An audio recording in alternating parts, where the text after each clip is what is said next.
Hello student, आज से हम लोग क्लास 10 गणित क्लास 10 की कक्षाएं प्रारंभ हो रही हैं मैथ की।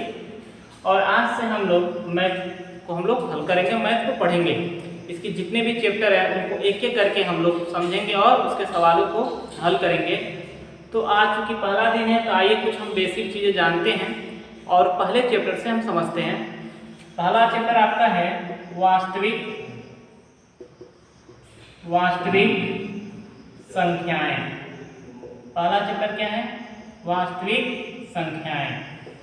हम लोग इसी चैप्टर से पढ़ना प्रारंभ करेंगे और समझेंगे इसके सवालों को। ठीक है, तो इस चैप्टर को पढ़ने से पहले या इस चैप्टर के सवालों को लगाने से पहले हमें कुछ और संख्याओं के बारे में जानना अति आवश्यक है, जिनका उपयोग इस चैप्टर के सवाल को लगाने में हम करेंगे। तो आइए सबसे पहले उन संख्याओं के बारे में हम जान लेते हैं और उससे संबंधित छोटी छोटी अन्य संख्याओं को भी हम लोग जान लेते हैं। जो भी जानेंगे वो या तो आप पहले से जान रहे होंगे और नहीं जान रहे होंगे तो आइए हम लोग जान लेते हैं। तो उन संख्याओं की शुरुआत एकदम बेसिक से हम कर रहे हैं, प्राकृतिक संख्या। कहाँ से प्रारंभ कर रहे हैं? प्राकृतिक संख्या। तो प्राकृतिक संख्या क्या होता है? जिसे हम बोलते हैं नेचुरल नंबर। क्या बोलते हैं? Natural number. तो प्राकृतिक संख्या क्या होता है? तो आप जानते हैं ऐसी संख्या जो गिनने के काम में आती हैं उसे हम प्राकृतिक संख्या कहते हैं। जैसे 1 2 3 4 5 ये संख्या किसी भी चीज के गिनने के काम में आती हैं, इसलिए हम इसे क्या बोलते हैं? प्राकृतिक संख्या बोलते हैं। इसी तरह की संख्या है पूर्ण संख्या। इसको हम क्या बोलते हैं? Whole number.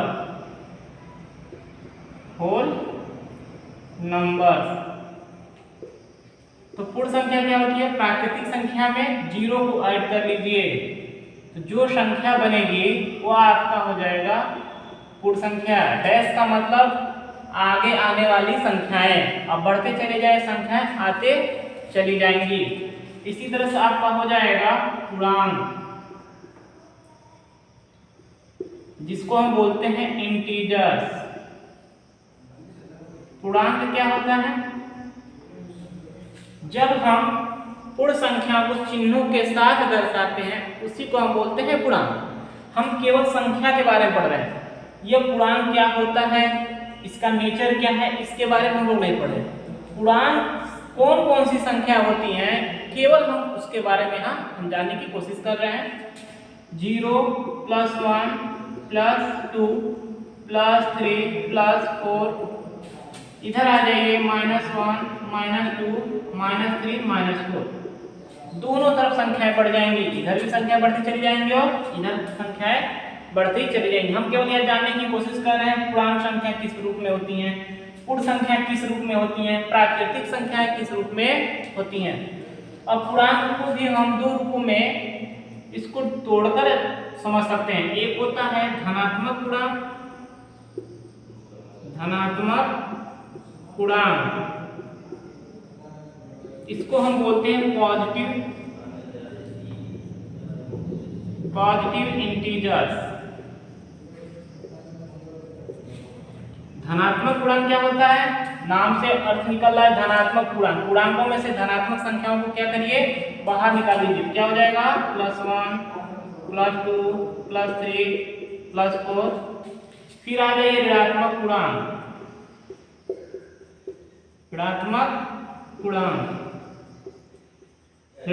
पूर्णांक क्या होता है? इसको बोलते हैं नेगेटिव इंटीजर्स।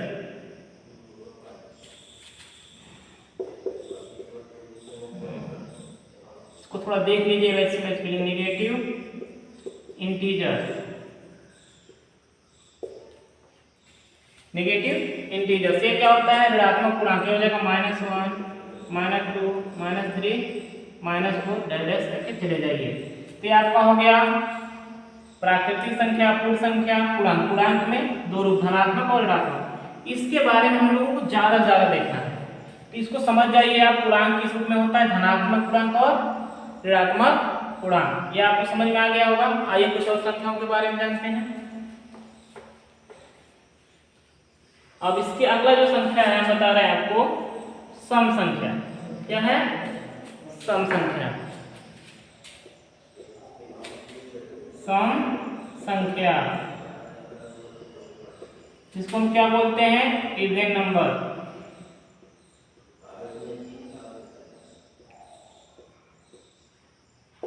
इसको क्या बोलते हैं? Even number. एक होता है इवन नंबर सम संख्या, मतलब जो संख्या 2 से पूर्णतः विभाजित होती है उसे सम संख्या कहते हैं। 2, 4, 6, 8, 10 ये जो संख्या होती है 2 के गुणज के रूप में होती है। सब में देखिए 2 का क्या है? इसमें गुणज, मतलब 2 का गुणा है, मल्टीप्लाई है।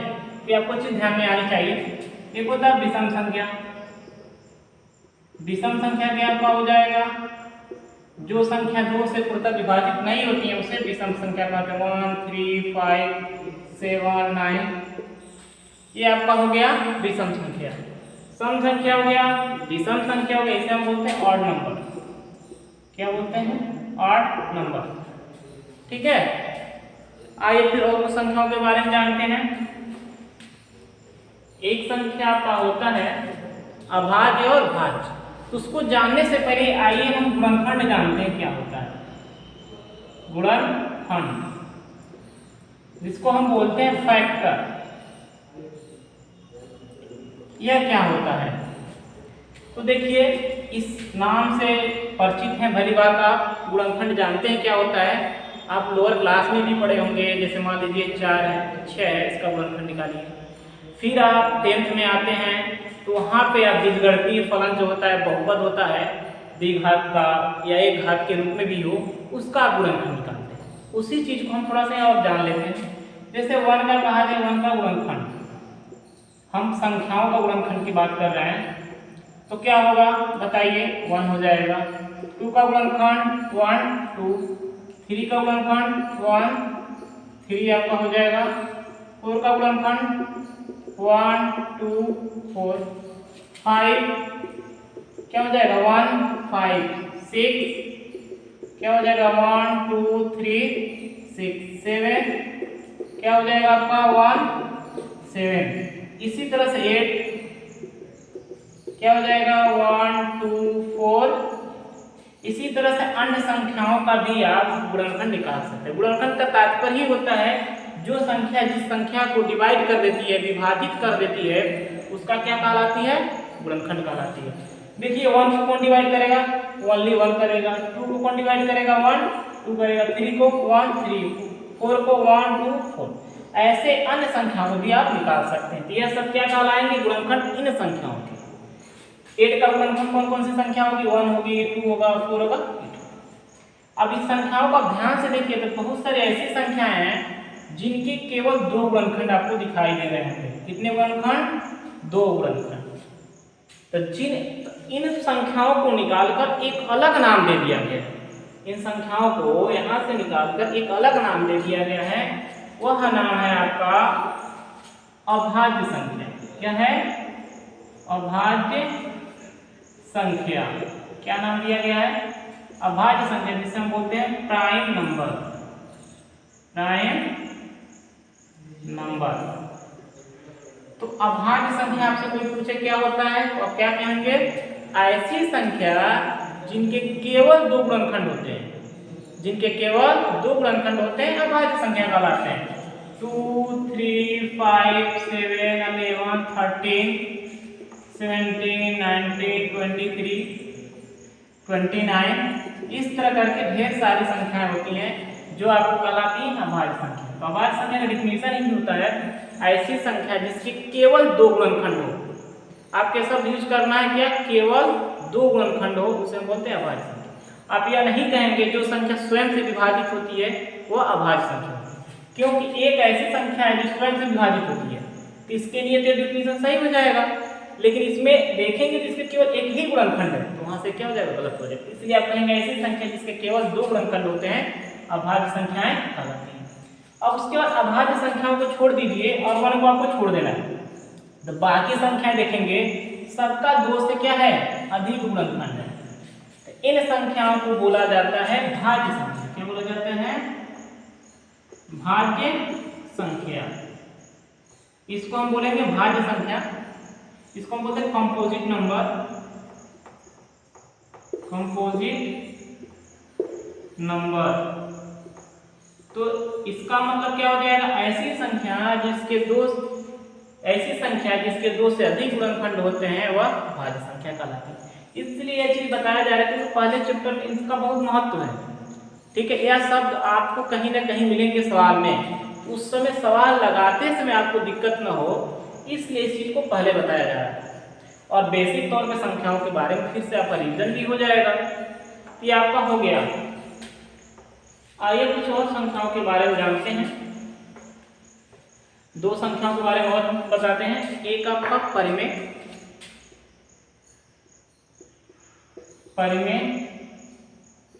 संख्या, जिसको हम बोलते हैं रेशनल नंबर।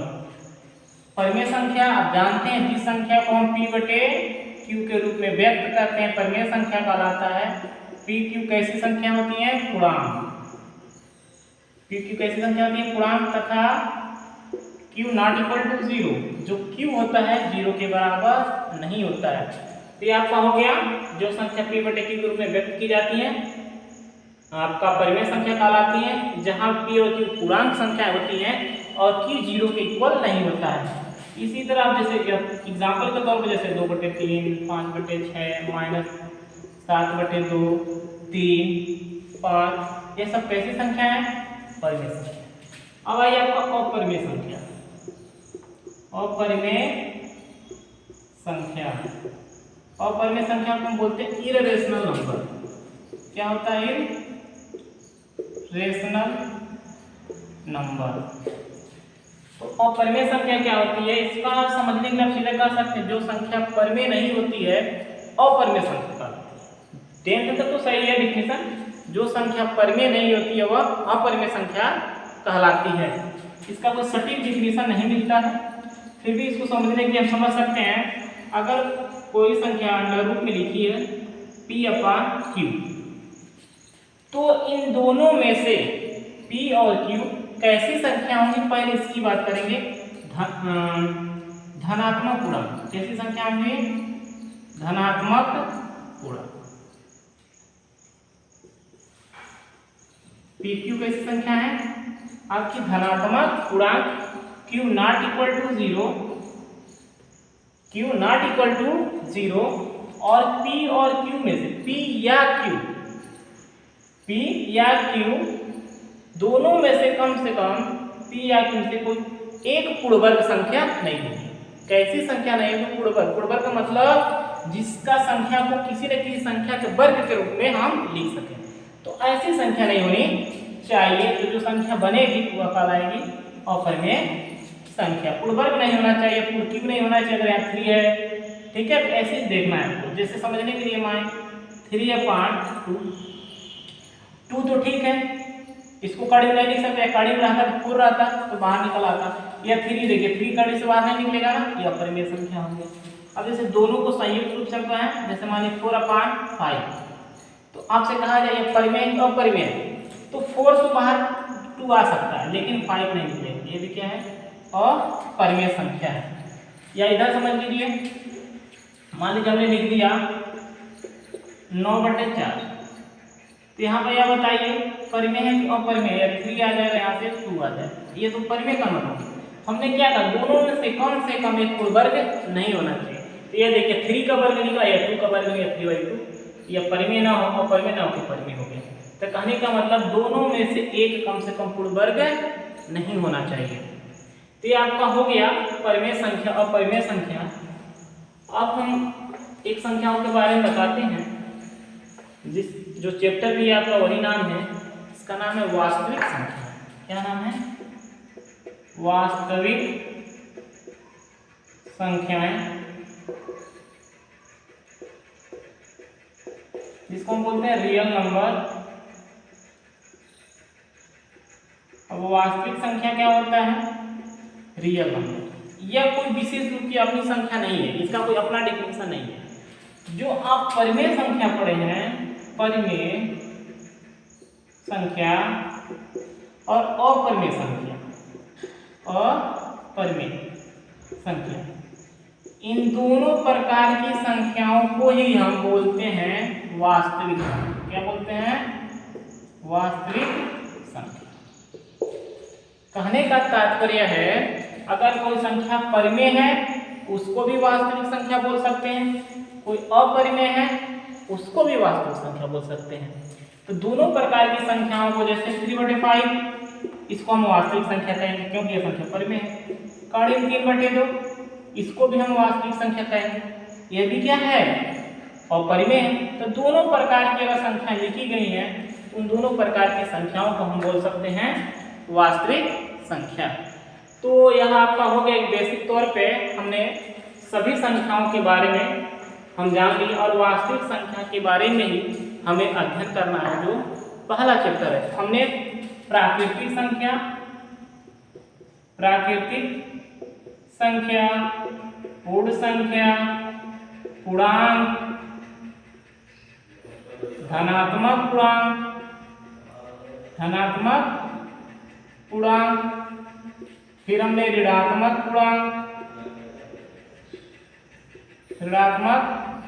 पूर्णांक, फिर हमने क्या हो जाना? सम संख्या, विषम संख्या, गुणनखंड, फिर अभाज्य संख्या, फिर हमने जाना है भाज्य संख्या, फिर हमने क्या जाना है? आपका परिमेय संख्या और अपरिमेय संख्या, और फिर इन दोनों के सम्मिलित रूप को हमने बताया है वास्तविक संख्या। इतने संख्याओं के बारे में हमने एक बहुत कम समय में जानने का कोशिश की है, और चूंकि आप सब संख्याओं के परिचित भी थे इसीलिए आपको एक मौखिक रूप में इन सब संख्याओं के बारे में बताया गया है, जो विशेष रूप से सम संख्या, विषम संख्या, आपका अभाज्य संख्या, भाज्य संख्या, धनात्मक पूर्णांक, ऋणात्मक पूर्णांक, इन शब्दों का प्रयोग बार बार इस चैप्टर में होगा, इसलिए इसको एक मौखिक रूप से बताया गया है। और इस चीज को आप ध्यान से समझ लीजिएगा, लिख लीजिएगा। फिर उसके बाद हम अब अगले वीडियो में इस चैप्टर को शुरुआत करेंगे। यह बेसिक था जो आपको इस चैप्टर को पढ़ने में बहुत ही क्या होगा, जिससे आपकी कठिनाई नहीं होगी। तो चलिए फिर अब अगले वीडियो में इस चैप्टर से संबंधित चीज़ों को हम पढ़ेंगे। धन्यवाद।